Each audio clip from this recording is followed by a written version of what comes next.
Let's compare the pronation and racket path differences of the Taylor Fritz slice serve versus his flat serve. Now, this video is courtesy of 12K GP Tennis on YouTube. Make sure you subscribe to their awesome channel. I've put their link in the description below. Let's look at 4 of his serves. The first 2 are slice. The second 2 are flat.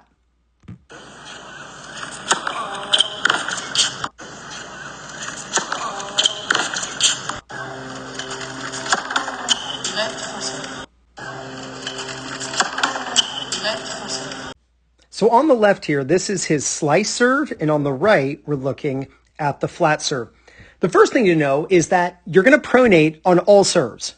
So let's look at his slice serve, and you can see prior to hitting the ball, his strings are facing left, and then after he hits the ball, the strings are facing right.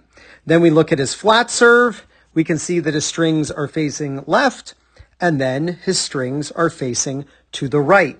So there is on both serves about 180 degrees of racket rotation. So we have to understand 2 main ideas in order to create different types of serves.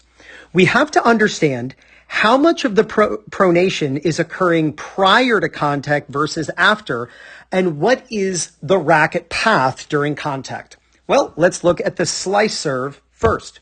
When we look at the slice serve, we can see, again, his racket is rotating about 180 degrees. It's give or take, obviously, but his strings are facing left and his strings are facing right.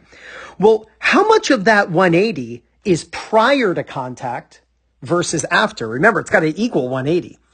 The amount of pronation, of rotation of the racket, because it looks like he's going to use the edge of the racket to hit the ball right now, but he's not going to stay like that. He's going to start turning the racket. How much is he going to turn it?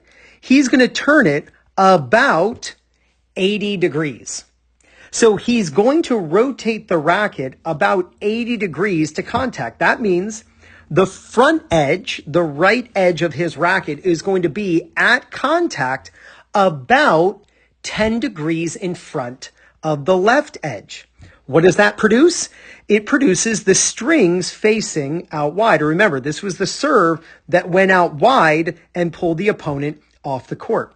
Well, that's not enough to know how to get the slice.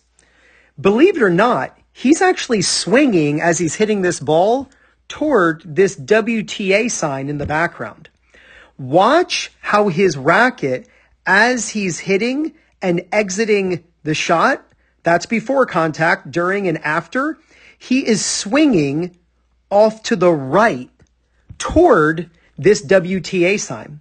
Now, when he is swinging way off to the right of his target, I mean, that's way off to the right. He's swinging this way and the ball goes out wide.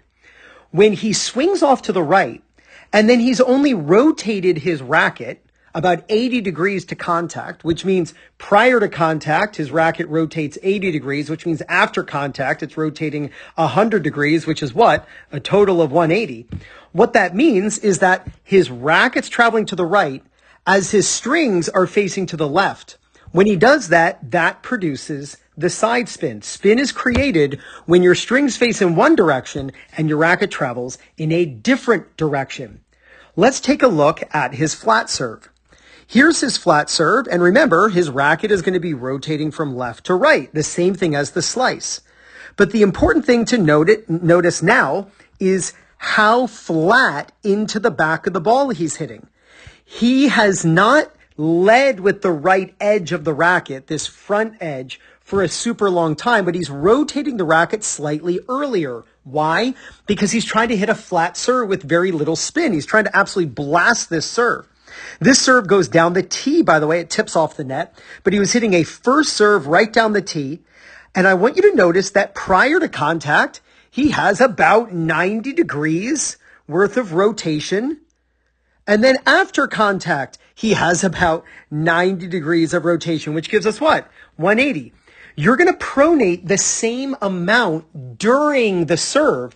It's how much happens prior versus after, and where do you swing? See, look at the direction he's swinging as he's hitting this ball.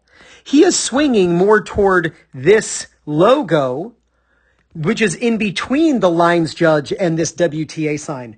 There's that same lines judge right here, but look where Taylor's swinging on the slice serve out wide. He's swinging off to the right more. In order to hit a slice serve, you want to lead more with the edge, longer, so that at contact, you still have the leading edge in front. For a right-hander, that's the right edge. But you have to make sure that you do not swing toward your target and that you don't swing straight ahead. You swing off to the right. That, coupled with the strings facing left, gives you the spin that you're looking for. When you're hitting the flat serve, you will rotate the racket flatter so that the left edge, if you're right-handed, catches up to the right edge. That's the definition of hitting a flat shot or less spin shot. And then notice he's swinging more forward toward the net. It's not exactly toward his target, which tells us that he's putting a little bit of side spin on that ball, because there truly is no such thing as a perfectly flat shot, like a flat serve. You do want to add a little bit of spin. You're never going to hit the ball and you see Wilson 2 going away from you perfectly because there's no spin on it. Like a knuckleball in baseball. That's not going to happen. So you do want a little side spin on it. But that means that before contact, yes, was it actually 90 degrees then prior to hitting and then 90 after? Probably not. It was more like 88. Right? And then 92, which obviously equals 180 as well. But it's just cool to see the difference. On a slice serve, swing more to the side, leading with the edge, but still pronate, because pronation is the fastest way to move the racket through contact. And when you're hitting a flat serve, swing more towards your target and hit flatter with the back edge, which is the trailing edge when going up to the ball. Make sure you rotate it so it catches up much more to the leading edge as you're striking the ball. But it's just really cool to see the kind of pronation and the swing path that he uses on both his slice and his flat serves. Now, if you'd love to use the same strategies the pros use to win their matches, then you got to pick up the Singles Playbook by Fuzzy Yellow Balls. It's all broken down by the type of opponent you play against, and it's over 50 pages, strategy after strategy. And what's really cool is each page comes with a QR code, so you can watch a video of exactly how to use each strategy. Just use my link in the description and pinned in the first comment.